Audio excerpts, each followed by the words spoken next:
حاضرین و حاضرات، سب سے پہلے تو میں محترمہ صائمہ شفیق صاحبہ اور ان کی ٹیم کو مبارکباد پیش کرتا ہوں کہ انہوں نے ایسے دور میں کہ جب مسلمان اور خاص طور پر ہمارے پاکستانی معاشرے کا مسلمان، وہ مرد ہو یا عورت ہو، وہ اسلام کے رنگ کو چھوڑ کر، رب کے دیے ہوئے رنگ کو چھوڑ کر کئی نئے رنگیوں کا شکار ہو چکا ہے، انہوں نے یہ بیڑا اٹھایا اور اس آرگنائزیشن کے تحت انہوں نے واپس ہمارے معاشرے کو اللہ کے رنگ میں ڈالنے کی جو ذمہ داری اٹھائی ہے، یہ بہت قابل ستائش اور قابل تحسین ہے۔ اللہ تعالیٰ ان سب کو اس پر بہترین اجر عطا فرمائے۔ اور جو لوگ بھی قرآن پڑھنے سے، پڑھانے سے، سیکھنے سے وابستہ ہے، اللہ تعالیٰ ان کی بھی کاوشوں کو قبول بھی فرمائے اور ہمارے معاشرے پر اس کے اثرات بھی اللہ تعالیٰ عطا فرمائے۔ میں اس مناسبت سے دو تین باتیں آپ کے سامنے رکھنا چاہتا ہوں۔ پہلی بات تو یہ کہ ربیع الاول میں عمومی طور پر ہمارے ہاں ایک مزاج ہے کہ آپ صلی اللہ علیہ وسلم کی سیرت کے مختلف پہلوؤں پر بات چیت ہوتی ہے، سیمینارز ہوتے ہیں، پروگرامز ہوتے ہیں۔ اس میں شک نہیں ہے کہ اللہ کے نبی صلی اللہ علیہ وسلم ربیع الاول کے 12 دنوں کے لیے نہیں بلکہ سال کے 365 دنوں کے لیے ہمارے لیے رہبر ہے، رہنما ہے اور ہمارے لیے رول ماڈل ہے۔ لیکن یہ بھی غنیمت ہے کہ چلے کسی بہانے تو ہم اپنے نبی کا تذکرہ سن لیتے ہیں۔ میں آپ سے عرض کروں کہ اللہ کے نبی صلی اللہ علیہ وسلم دراصل وہی مشن لے کر آئے جو ٹائٹل آپ کی اس آرگنائزیشن کا ہے۔ اللہ کے نبی انسانیت کو اسی رنگ میں رنگنے کے لیے آئے تھے جو اللہ کا رنگ ہے، جس کو اللہ نے فرمایا وَمَنْ أَحْسَنُ مِنَ اللَّهِ صِبْغَةً، اس سے بہترین رنگ اور کوئی نہیں ہو سکتا۔ اللہ کے نبی صلی اللہ علیہ وسلم کی پوری حیات طیبہ دراصل انسانوں کو اسی رنگ کی طرف واپس لے جانے کے لیے تھی، اور یہ رنگ صبغۃ اللہ انسانیت کو دیتا کیا ہے؟ سب سے بڑی چیز انسانیت کے لیے اگر اس دنیا میں ہے تو وہ شعور ہے، جو شعور انسان کو اپنے رب کی پہچان کروا دے۔ اس شعور سے بڑھ کر اللہ کی کوئی نعمت اس دنیا میں نہیں ہو سکتی، اور یہ شعور جو چیز عطا کرتی ہے وہ صبغۃ اللہ ہے۔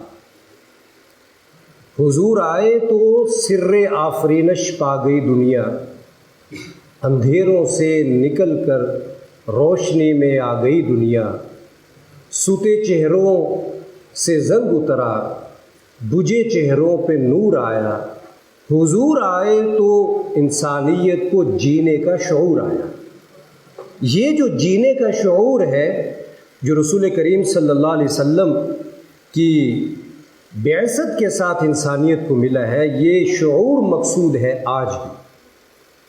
اور میں یہ بھی عرض کروں کہ شعوری طور پر مسلم کمیونٹی سے یہ شعور چھیننے کی کوشش ہو رہی ہے مختلف ذرائع سے۔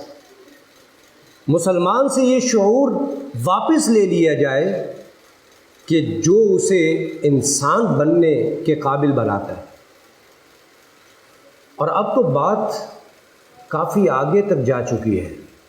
میں آپ حضرات اور خواتین کے سامنے یہ بات عرض کروں، اب آپ نے یہ بات سنی ہوگی کہ جو ایک کلیش آف سویلائزیشن کی اور تہذیبی تصادم کی بات کی جاتی ہے، آپ صلی اللہ علیہ وسلم نے انسانیت کو دین یا اسلام کی صورت میں چند عقائد کا مجموعہ نہیں دیا، چند اعمال نہیں سکھائے۔ اللہ کے نبی صلی اللہ علیہ وسلم نے انسانیت کو ایک نئی تہذیب دی۔ آج جس دور میں ہم جی رہے ہیں اس دور میں دو بڑی تہذیبوں کا مقابلہ ہے، ایک طرف نبوی تہذیب ہے اور دوسری طرف دجالی تہذیب ہے، اور دجالی تہذیب کے مختلف مظاہر ہیں۔ نبوی تہذیب کے بھی مختلف مظاہر ہیں کہ جو بدقسمتی سے بہت کم رہ گئے ہیں۔ آپ خوش قسمت لوگ ہیں کہ آپ نبوی تہذیب کے کیمپ میں ہیں، آپ خود پر صبغت اللہ کو چڑھا کر اسی نبوی تہذیب کا علمبردار ہونے کا ثبوت دے رہے ہیں کہ ہم نبوی تہذیب کے سپاہی ہیں۔ اور جب تہذیب کی بات ہوتی ہے، آپ دیکھیے، میں 2-3 نکات پیش کر کے اجازت چاہتا ہوں۔ اللہ کے نبی صلی اللہ علیہ وسلم نے جو تہذیب بدلی ہے، اس تہذیب کا ایک شاہکار، ایک واقعہ آپ کے سامنے رکھتا ہوں۔ حضرت عمر فاروق رضی اللہ عنہ کے دور میں ابھی ایران فتح نہیں ہوا تھا، تو شاہ رستم نے مدینہ خط لکھا کہ میں کچھ سوالوں کے جواب جاننا چاہتا ہوں، ایک دو چیزیں جاننا چاہتا ہوں مسلمانوں کے حوالے سے، آپ کوئی نمائندہ میرے پاس بھیج دیں تاکہ وہ مجھے میرے سوالوں کے جواب فراہم کر سکے۔ حضرت عمر فاروق رضی اللہ عنہ نے اس وقت شام میں جو گورنر تھے حضرت عمرو بن العاص رضی اللہ عنہ، ان کو کہا کہ بھی اپنا کوئی نمائندہ شاہ ایران کے پاس بھیجیں، وہ کچھ اسلام کے بارے میں، مسلمانوں کے بارے میں پوچھنا چاہتے ہیں، تو وہ ان کو جواب دے دیں۔ تو گورنر شام نے حضرت ربیعی بن عامر رضی اللہ عنہ کو ایران روانہ کیا۔ ایک نارمل سپاہی جیسے لشکر میں ہوتے ہیں، حضرت ربیعی بن عامر، ممکن ہے آپ میں سے کئی لوگوں نے یہ نام بھی آج پہلی مرتبہ سنا۔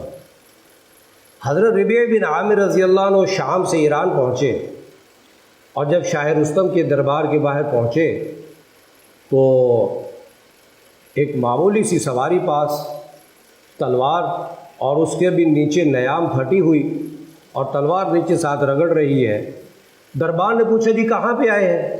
وہ کہا شاہ رستم نے بلایا ہے۔ انہوں نے کہا یہ اسلحہ اتارنا پڑے گا، اسلحے کے ساتھ آپ اندر نہیں جا سکتے۔ انہوں نے کہا شاہ رستم کو بتا دو کہ محمد کا غلام آیا ہے، تمہیں نے بلایا ہے، ملنا چاہتے ہو تو ٹھیک ہے، میں تو اسی طرح ملوں گا۔ کمال بے نیازی ہے۔ جب اندر بتایا گیا، شاہ رستم نے بلایا، حضرت ربیعی بن عامر رضی اللہ عنہ جب شاہ رستم کے سامنے پہنچے تو شاہ رستم نے 2 سوال کیے تھے، بس وہ 2 سوال آپ کے سامنے میں نے رکھنے، اور جو ان کے جواب حضرت ربیعی بن عامر رضی اللہ عنہ نے وہاں پر دیے تھے، کاش کہ آج کے مسلمان کو وہ جواب سمجھ میں آ جائے تو یہ جو صبغت اللہ کا مشن ہے کہ بہت آسان ہو گیا۔ اللہ کے نبی نے یہ 2 جواب سکھائے تھے اپنے صحابہ کو۔ پہلا سوال ربیعی بن عامر رضی اللہ عنہ سے شاہ رستم نے کیا کہ من ابتعثتم، تمہیں کس نے بھیجا ہے، تمہارے پیچھے کون ہے، تمہارے پیچھے جو اسٹیبلشمنٹ ہے میں اس کے بارے میں جاننا چاہتا ہوں کہ اتنی تیزی سے 22 لاکھ مربع میل زمین کے اوپر تمہارا قبضہ ہو چکا، اسلامی سلطنت قائم ہو چکی ہے، تمہارے پیچھے قوت کون سی ہے؟ تو حضرت ربیعی بن عامر رضی اللہ عنہ اس سوال کے جواب میں فرمایا تھا، اللہ ابتعثنا، اللہ ابتعثنا، ہمارے پیچھے قوت کو جاننا چاہتے ہو تو ہمارے پیچھے جو فورس ہے، جو قوت ہے، وہ اللہ کی۔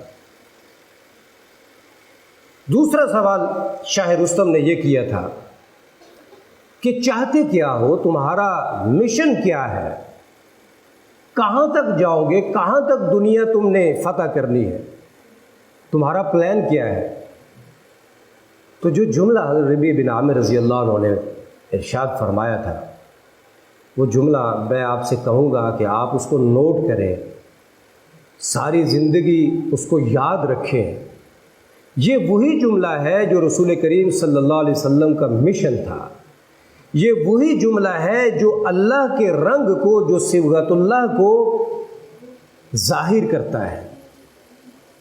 حضرت ربیع بن عامر رضی اللہ عنہ نے جو جملہ ارشاد فرمایا تھا کہ تم یہ پوچھتے ہو کہ ہم چاہتے کیا ہے؟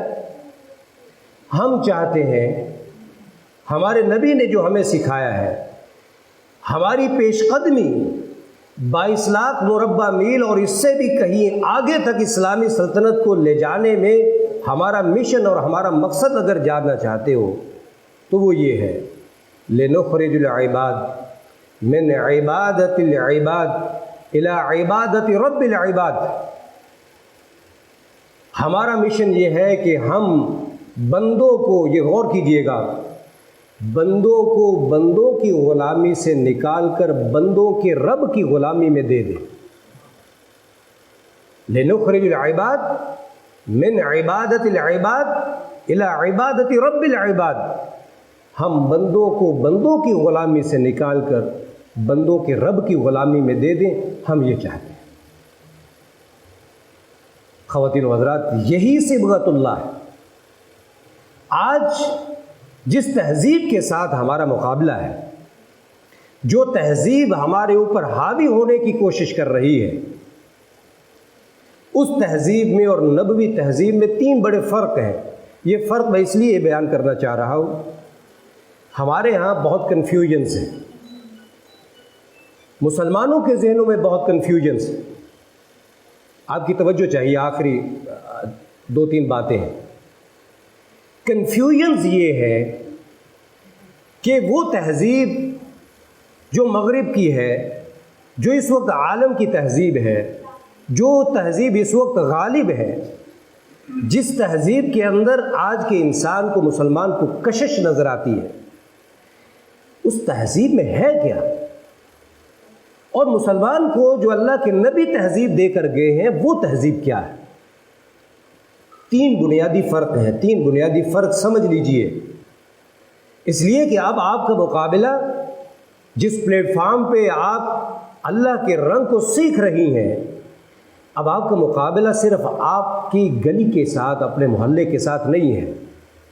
اس وقت مسلمان کا مقابلہ عالمی تہذیب کے ساتھ، عالمی سماج، عالمی سامراج کے ساتھ۔ We are living in the era of clash of civilization۔ یہ پچھلے 30 سال سے یہ جنگ شروع ہے۔ ہمیں اپنے طالب علموں کو، اپنے بچوں کو، اپنی آنے والی نسل کو اس محاذ کے لیے تیار کرنا ہے۔ 3 بڑے فرق ہیں۔ ہمیں یہ کہا جاتا ہے کہ نبوی تہذیب، مسلمان کی تہذیب پتھر کے دور کی تہذیب، لیونگ سویلائزیشن نہیں ہے۔ میں عرض کروں کہ اس وقت کی جو سو کالڈ انلائٹنمنٹ ہے، جس کو ہم روشن خیالی کہتے ہیں، جس کے بارے میں مغرب یہ کلیم کرتا ہے کہ انسانیت کو روشن خیالی ہم نے دی ہے، اسلام بھی یہ کلیم کرتا ہے کہ انسانیت کو روشن خیال اسلام نے بنایا ہے۔ فرق بتاؤں، مغرب کی روشن خیالی کی عمر 250 سال ہے۔ مغرب کی انلائٹنمنٹ انقلاب فرانس سے شروع ہوئی 1790 سے، اس کے بعد ہی مغرب میں دور غلامی کا خاتمہ ہوا، مغرب میں ترقی کی طرف لوگ آئے۔ اس سے پہلے تو خود مغرب اپنے آپ کو ڈارک ایج کہتا ہے۔ وہ کہتے ہیں 1790 کے انقلاب فرانس کے بعد ہمارے ہاں روشن خیالی کا آغاز ہوا۔ اللہ کے نبی نے انسان کو جو روشن خیالی دی ہے، اس کی عمر 250 سال نہیں ہے، اس کی عمر 1450 سال ہے۔ اس کی عمر 1450 سال ہے، جو روشن خیالی اسلام نے انسان کو دی۔ یہ پہلا فرق ہے نبوی تہذیب میں اور اس وقت کی عالمی تہذیب۔ دوسرا فرق سنیے، اس وقت کی جو ڈومینیٹڈ سویلائزیشن ہے، جو عالمی تہذیب ہے، جس کو ہم صرف مغربی تہذیب نہیں کہہ سکتے، یہ عالمی تہذیب، یہ ڈومینیٹ کرتی ہے۔ اس نے جب روشن خیالی کو اپنایا تو اپنا رشتہ وہی سے کاٹا۔ یہ اہم نکتہ ہے سننے والا، اس نے اپنا رشتہ وہی سے کاٹ دیا۔ بائبل، چرچ یہ اسٹیٹ سے الگ رہیں گے، فیصلہ کر لیا گیا، اور یہ فیصلہ کر لیا گیا کہ انسانوں کی سوسائٹی جس کو اچھا سمجھے گی وہ اچھا ہوگا، جس کو انسانوں کی سوسائٹی برا کہے گی وہ برا ہوگا۔ گویا کہ ہمیں ڈیموکریسی اتھارٹی ہوگی کسی کو اچھا یا برا ڈکلیئر کرنے میں، وہی سے اپنا رشتہ۔ آج آپ دیکھ لیجئے یورپ میں، مغرب میں، church and Bible they have no concern and they have no issue with the state, and state have no religion. دونوں کے راستے الگ ہو گئے، وہی سے اپنا رشتہ کاٹ لیا۔ نبوی تہذیب مسلمان، وہ پالیٹکس میں ہے، وہ اکنامکس میں ہے، وہ زندگی کے کسی بھی شعبے میں ہے، وہ پروفیشن میں ہے، وہ مسلمان ہوتا ہے۔ وہ اپنی تہذیب سے اور وہی سے اس کا رشتہ کبھی ختم نہیں ہوتا۔ وَعَلَيْكُمْ بَيْنَهُمْ بِمَا أَنزَلَ اللَّهُ إِلَيْكَ، یہ ہمیشہ تک کے لیے ہوگا۔ آپ نے فیصلہ وہ کرنا ہے جو آپ کی طرف وحی کی گئی۔ فیصلہ ساز عدالتیں ہوں، فیصلہ ساز حکمران ہوں، فیصلہ ساز معیشتدان ہوں، فیصلہ ساز اساتذہ ہوں، فیصلہ اللہ کے وحی کی روشنی میں ہوگا۔ یہ دوسرا فرق ہے۔ نبوی تہذیب آج بھی وحی کے ساتھ منسلک ہے۔ عالمی تہذیب جس کا غلبہ دنیا میں ہو رہا ہے وہ اپنا رشتہ وحی سے کاٹ چکی ہے۔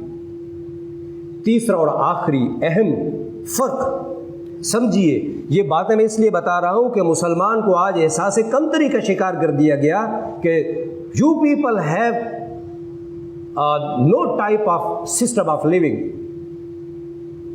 آپ کے پاس کوئی سویلائزیشن نہیں۔ ہمارے پاس ہے وہ سویلائزیشن جس کی تاریخ 1500 سال پرانی ہے۔ ہمارے پاس ہے وہ سویلائزیشن جس کا تعلق آج بھی ڈیوائن گائیڈنس کے ساتھ، صبغت اللہ کے ساتھ جڑا ہوا ہے۔ اور تیسرا فرق آپ کو بتاؤں، نبوی تہذیب میں اور عالمی تہذیب میں تیسرا بڑا فرق، خدا را یہ اپنے بچوں کو بھی یہ بتائیں۔ میں نے ایک جملہ شروع میں پڑھا تھا، آپ صلی اللہ علیہ وسلم نے خطبہ حجۃ الوداع کے موقع پر ایک جملہ ارشاد فرمایا تھا۔ وہ جملہ یہ تھا کہ کل امر الجاہلیت موضوع تحت قدمی، جاہلیت کی جتنی رسمیں تھیں آج وہ میرے پاؤں کے نیچے دفن ہیں۔ آپ کو آپ کے اساتذہ پڑھاتے ہیں جب آپ قرآن کی تفسیر پڑھ رہے ہیں، جاہلیت کی رسمیں کون سی تھیں؟ شرک، بدعات، آستانہ پرستی، قبر پرستی، یہ جاہلیت کی رسمیں تھیں۔ سود، بے حیائی، عریانی، حتیٰ کہ اللہ کے گھر کا ننگے طواف کرنا، خواتین کے حقوق کا کوئی احترام نہیں، خاتون کی کوئی عزت نہیں معاشرے میں، یہ سب کے سب جاہلیت کی رسمیں تھیں جن کے بارے میں اللہ کے نبی 1.5 لاکھ صحابہ قدسیین کے سامنے عرفات کے میدان میں یہ اطلاع نہیں دے رہے، یہ دعویٰ کر رہے ہیں کہ آج جب میں تم 1.5 لاکھ قدسیوں سے مخاطب ہوں، آج جب تمہیں میں نبوی تہذیب دے چکا ہوں، تو نبوی تہذیب کا مطلب یہ ہے کہ جو جاہلیت کی رسمیں تھیں وہ آج میرے پاؤں کے نیچے دفن ہیں۔ آج ہم جس تہذیب میں رہ رہے ہیں وہ تہذیب کیا ہے؟ میں اکثر یہ کہا کرتا ہوں، اس وقت کی ڈومینیٹنگ ویسٹرن سویلائزیشن ایک بیوٹی پارلر ہے، ایک بیوٹی پارلر ہے دیٹ از بیوٹیفائنگ دوز کسٹمز، ان تمام رسوم کو آج بیوٹیفائی کر کے انسان کے سامنے پیش کیا جاتا ہے در حقیقت یہ ساری کی ساری وہ رسمیں ہیں جو 1500 سال پہلے اللہ کے نبی نے قدموں میں دبا دی تھی۔ کیا ہمیں آج یہ نہیں سمجھایا جاتا کہ سود کے بغیر آپ کی معیشت نہیں چل سکتی؟ آپ کی ایڈورٹائزمنٹ خاتون کے بغیر مکمل نہیں ہو سکتی؟ یہ ساری چیزیں آج ہمیں بتائی جا رہی ہیں کہ ان کے بغیر گزارا نہیں ہے، حالانکہ یہ ساری کی ساری وہ بیڈ کسٹمز ہیں، وہ رسوم بد ہے جن کو اللہ کے نبی نے دفن کر کے ان کی جگہ پر اچھی عادات، اچھے اخلاق دے کر، نبوی تہذیب دے کر انسانوں کو کہا تھا کہ یہ وہ تہذیب ہے جس کی تمہارے پاس اونرشپ ہونی چاہیے۔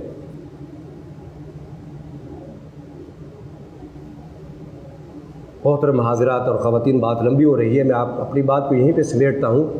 صبغت اللہ کو صرف ایک ٹائٹل نہیں سمجھیے، صبغت اللہ ایک مشن ہے، اور یہ اس مشن کی جو منزل ہے وہ نبوی تہذیب کو اپنی ذات، اپنے گھر، اپنے بچے، اپنی گلی، اپنے محلے، اپنے ملک اور پوری دنیا پر نبوی تہذیب کو غالب کر دینے تک صبغت اللہ کا مشن جاری رہنا چاہیے۔